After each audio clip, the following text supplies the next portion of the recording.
সুখবর, অবশেষে নবম পে স্কেলের গেজেট প্রকাশ। আজ সংবাদ সম্মেলনে গেজেট পাশের বিষয়টি জানালেন অর্থ উপদেষ্টা। আরও বিস্তারিত থাকছে পুরো ভিডিওতে। আসসালামু আলাইকুম প্রিয় চাকরিজীবী মহোদয়গণ। নবম পে স্কেলের আপডেট যদি সবার আগে পেতে চান তাহলে আমাদের এই চ্যানেলটি সাবস্ক্রাইব করে ভিডিওতে লাইক করে দিন। ধন্যবাদ।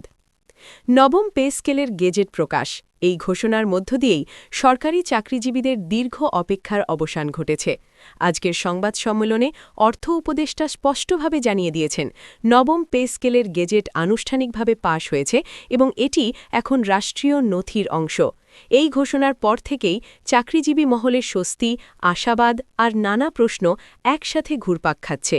কারণ পে স্কেল শুধু বেতন বাড়ার বিষয় নয়, এর সঙ্গে জড়িয়ে আছে জীবনযাত্রার মান, সামাজিক মর্যাদা এবং ভবিষ্যৎ নিরাপত্তা।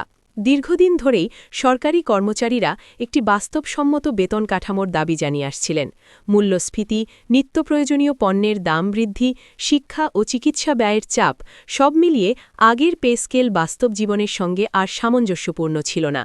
নবম পে স্কেল সেই বাস্তবতাকে সামনে রেখেই প্রণয়ন করা হয়েছে বলে অর্থ উপদেষ্টা সংবাদ সম্মেলনে উল্লেখ করেন। তিনি বলেন, এই পে স্কেলের মূল লক্ষ্য হল কর্মচারীদের ন্যায্য অধিকার নিশ্চিত করা এবং রাষ্ট্রীয় সেবাকে আরও গতিশীল করা। নবম পে স্কেলে সবচেয়ে বড় পরিবর্তন এসেছে বেসিক বেতনের কাঠামোয়। বেসিক বাড়ার অর্থ শুধু মাসিক আয় বাড়া নয়, বরং এর সঙ্গে যুক্ত সব ভাতা, ডিএ, হাউস রেন্ট, চিকিৎসা ভাতা এবং ভবিষ্যতের পেনশন সবকিছুর ওপরই এর প্রভাব পড়বে। অর্থাৎ এটি একটি সামগ্রিক পরিবর্তন যা একজন চাকরিজীবীর পুরো ক্যারিয়ার এবং অবসর জীবনকে প্রভাবিত করবে। সংবাদ সম্মেলনে আরও জানানো হয়, নবম পে স্কেল প্রণয়নের ক্ষেত্রে বিভিন্ন স্তরের কর্মচারীদের মতামত নেওয়া হয়েছে। মাঠ পর্যায়ের কর্মচারী থেকে শুরু করে উচ্চপদস্থ কর্মকর্তাদের বাস্তব অভিজ্ঞতা বিবেচনায় আনা হয়েছে। এতে করে একটি ভারসাম্যপূর্ণ কাঠামো তৈরি করা সম্ভব হয়েছে, যেখানে নিচের গ্রেডের কর্মচারীরাও উপকৃত হবেন। অনেক দিন ধরেই প্রশ্ন ছিল, নবম পে স্কেল আদৌ কবে বাস্তবায়ন হবে। আজ গেজেট প্রকাশের মধ্য দিয়েই সেই অনিশ্চয়তার অবসান ঘটল। গেজেট প্রকাশ মানেই এটি এখন আইনগতভাবে কার্যকর হওয়ার পথে। অর্থ উপদেষ্টা জানান, সংশ্লিষ্ট মন্ত্রণালয়গুলো দ্রুত বাস্তবায়নের প্রস্তুতি নিচ্ছে, যাতে কর্মচারীরা অল্প সময়ের মধ্যেই এর সুফল পেতে পারেন। নবম পে স্কেলের আরেকটি গুরুত্বপূর্ণ দিক হল গ্রেড ভিত্তিক বৈষম্য কমানোর চেষ্টা। আগের পে স্কেলে অনেক সময় দেখা গেছে কিছু গ্রেডের মধ্যে ব্যবধান খুব বেশি ছিল, যা কর্মক্ষেত্রে অসন্তোষ তৈরি করত। নতুন কাঠামোয় সেই ব্যবধান যুক্তিসঙ্গত পর্যায়ে আনার চেষ্টা করা হয়েছে। এই গেজেট প্রকাশের খবরে শুধু কর্মরত সরকারি চাকরিজীবীরাই নয়, পেনশনাররাও আশার আলো দেখছেন। কারণ বেসিক বাড়লে পেনশনের পরিমাণও স্বাভাবিকভাবেই বাড়বে। অবসরপ্রাপ্ত কর্মচারীদের জন্য এটি নিঃসন্দেহে একটি বড় স্বস্তির খবর। অর্থ উপদেষ্টা সংবাদ সম্মেলনে বলেন, সরকারের লক্ষ্য শুধু বেতন বাড়ানো নয়, বরং একটি টেকসই অর্থনৈতিক কাঠামোর মধ্যে থেকেই এই পে স্কেল বাস্তবায়ন করা। তিনি জানান, বাজেট ব্যবস্থাপনা, রাজস্ব আয় এবং অর্থনৈতিক স্থিতিশীলতা সবকিছু বিবেচনা করেই এই সিদ্ধান্ত নেওয়া হয়েছে। নবম পে স্কেল বাস্তবায়নের ফলে কর্মচারীদের কাজের প্রতি উৎসাহ বাড়বে বলেও আশা প্রকাশ করা হয়। একজন কর্মচারী যখন আর্থিকভাবে স্বস্তিতে থাকেন, তখন তার কাজের মান এবং দায়বদ্ধতাও বাড়ে। এর সরাসরি প্রভাব পড়ে রাষ্ট্রীয় সেবার মানের ওপর। এই গেজেট প্রকাশের মাধ্যমে একটি বার্তা পরিষ্কার, সরকার কর্মচারীদের দাবিকে গুরুত্ব দিচ্ছে। দীর্ঘদিনের প্রতীক্ষা, আলোচনা, নানা জল্পনা কল্পনার পর আজ একটি আনুষ্ঠানিক স্বীকৃতি মিলল। এটি শুধু একটি প্রশাসনিক সিদ্ধান্ত নয়, বরং লাখ লাখ পরিবারের জীবনে ইতিবাচক পরিবর্তনের সূচনা। নবম পে স্কেলের প্রভাব ধীরে ধীরে পুরো অর্থনীতিতেও পড়বে। সরকারি চাকরিজীবীদের আয় বাড়লে ভোক্তা ব্যয় বাড়বে, যা বাজারে গতি আনবে। একই সঙ্গে এটি মধ্যবিত্ত শ্রেণীর ক্রয় ক্ষমতা বাড়াতে সহায়ক হবে। সংবাদ সম্মেলনে আরও বলা হয়, বাস্তবায়ন প্রক্রিয়ায় যেন কোনো জটিলতা না থাকে সেদিকে বিশেষ নজর দেওয়া হচ্ছে। প্রয়োজনীয় পরিপত্র, নির্দেশনা এবং ব্যাখ্যা সময়মতো প্রকাশ করা হবে, যাতে কর্মচারীদের মধ্যে কোনো বিভ্রান্তি না থাকে।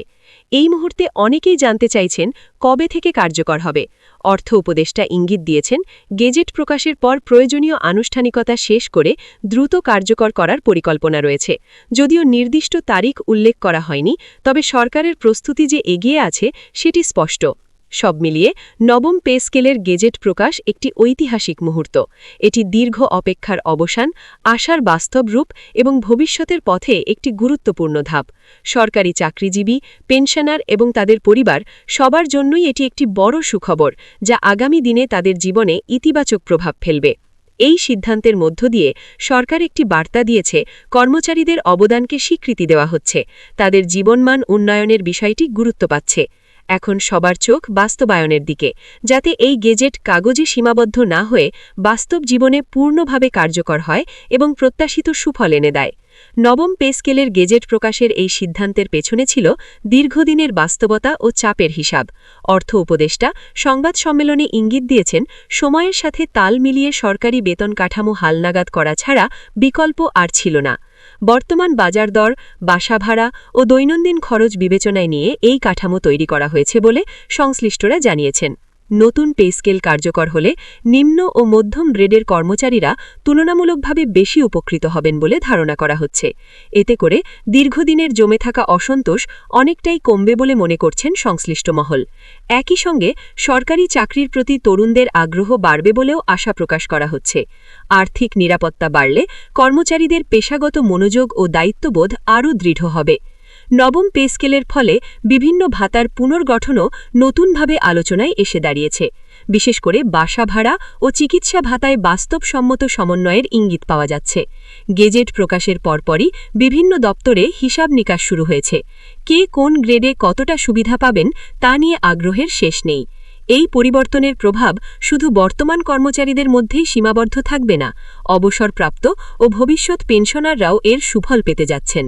নতুন বেতন কাঠামো বাস্তবায়নের মাধ্যমে সরকারি সেবার মান আরও গতিশীল হবে বলে ধারণা করা হচ্ছে। সরকারি ব্যবস্থাপনায় স্বচ্ছতা ও শৃঙ্খলা বাড়ানোর দিকেও এটি একটি ইতিবাচক পদক্ষেপ। সবশেষে বলা যায়, নবম পে স্কেলের গেজেট প্রকাশ সরকারি চাকরিজীবীদের জীবনে এক নতুন অধ্যায়ের সূচনা।